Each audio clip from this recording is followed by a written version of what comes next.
Smith discussed why such confidence did not always exist and may easily break down. Even though the champions of the invisible hand enshrined in many economic textbooks may be at a loss about how to understand the present economic crisis, since people still have excellent reason, even the butcher, baker, and brewer, have excellent reason to seek more trade, even today, but they have far less opportunity to sell their wares. The devastating consequences of mistrust and mutual confidence loss would not have puzzled Adam Smith. A certain amount of impartial reasoning is just important for social good, and people can do a great deal of harm to each other when this does not happen spontaneously. That point was understood not only by Adam Smith, but also by his other luminary contemporaries, including Immanuel Kant, and even his predecessor in the 17th century, Thomas Hobbes, in the context of discussing in Leviathan the social contract, all of whom argued for the need to go beyond the trap of constant self-seeking. That's why Hobbes thought that people's lives are nasty, brutish, and short. Is there anything particularly distinctive about Smith's approach in terms of its cogency, as opposed to that of Hobbes and Kant, and also in the context of this lecture, what is its relevance to the world in which we live today? Immanuel Kant's exploration of practical reason incorporates impartiality in a way that has inspired generations of Kantian writings, drawing particularly on the idea of social contract, first proposed by Thomas Hobbes. Indeed, since I'm also not only a professor of economics but also professor of philosophy, it's quite striking to see how strong the hold of Kantian thought is in contemporary moral philosophy, especially in the Anglo-American world.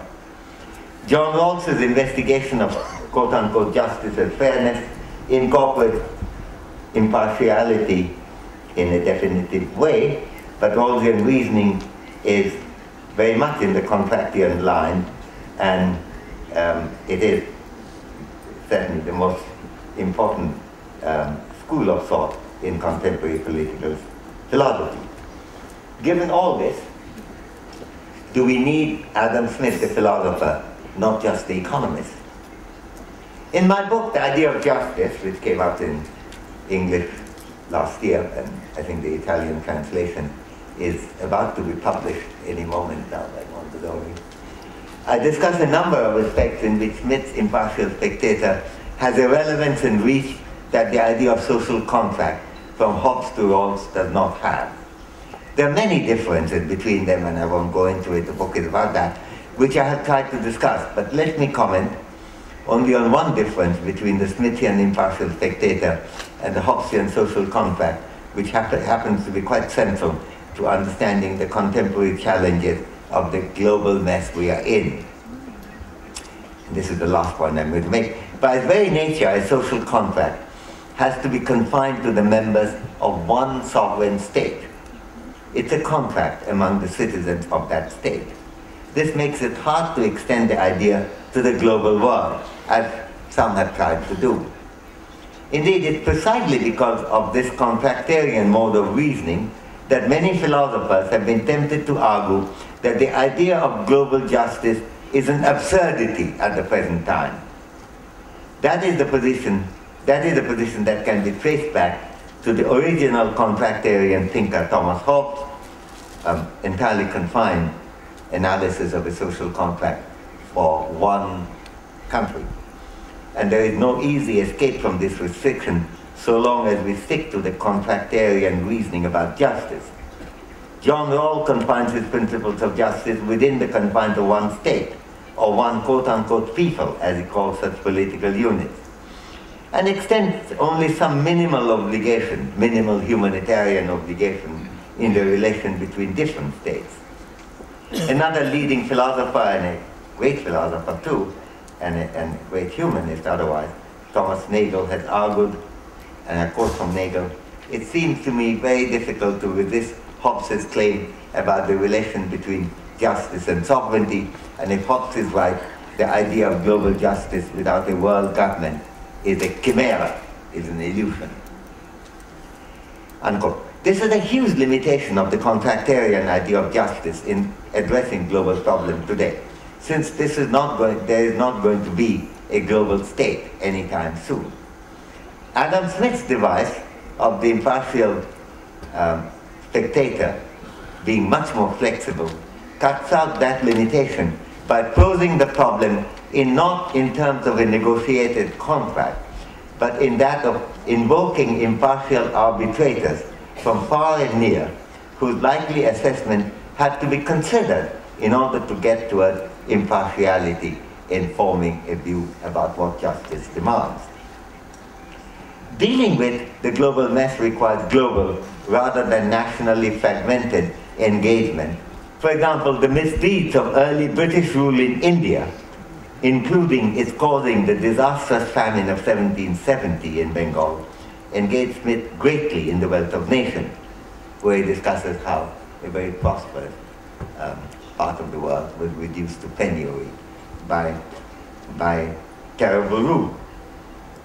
He concluded that the East India Company not only, I quote, unprecedented domineers in the East Indies, but is altogether unfit to govern its territorial possession. When he said that, he was not drawing on any oddly devised social contract. It would have been very hard to fit the judgment in the contractarian framework, but on the kind of reach that the impartial spectator allows, without confining judgments of justice within the limits of a sovereign state. Similar issues remain very alive today. How America tackles its economy influences not only the lives of Americans, but also those in the rest of the world. And this applies in Europe, also to Germany and the dominant economies, and it will also affect across the world. Similarly, to take a very different kind of example, AIDS and other epidemics have moved from country to country, and from continent to continent. And also on the other side, the medicines developed and produced in some parts of the world are important for the lives and freedom of people far away, if they can afford to buy them. Similarly, global warming can be tackled only on the basis of global rather than narrowly national thinking. Nor can terrorism across the world be restrained and overcome without thinking well beyond the boundaries of the state. The Hobbesian line of thinking about justice confined to the limits of a sovereign state had many problems even in his own time. David Hume, for example, discussed them. But it is altogether obsolete now, I would argue. Our neighborhoods today are now effectively spread across the world. Our involvement with others through trade and communication are remarkably extensive in the contemporary world.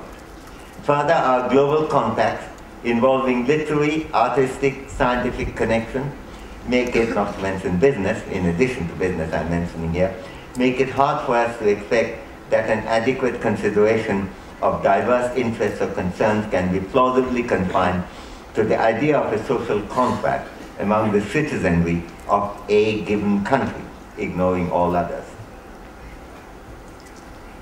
Injustice anywhere is a threat to justice everywhere, said Dr. Martin Luther King. In a letter written from Birmingham jail, not long before he was killed, in April 1963, the impartial spectator of Smith helped us to understand why King is right and why we need that broad vision to overcome the global mess that surrounds us today. Thank you.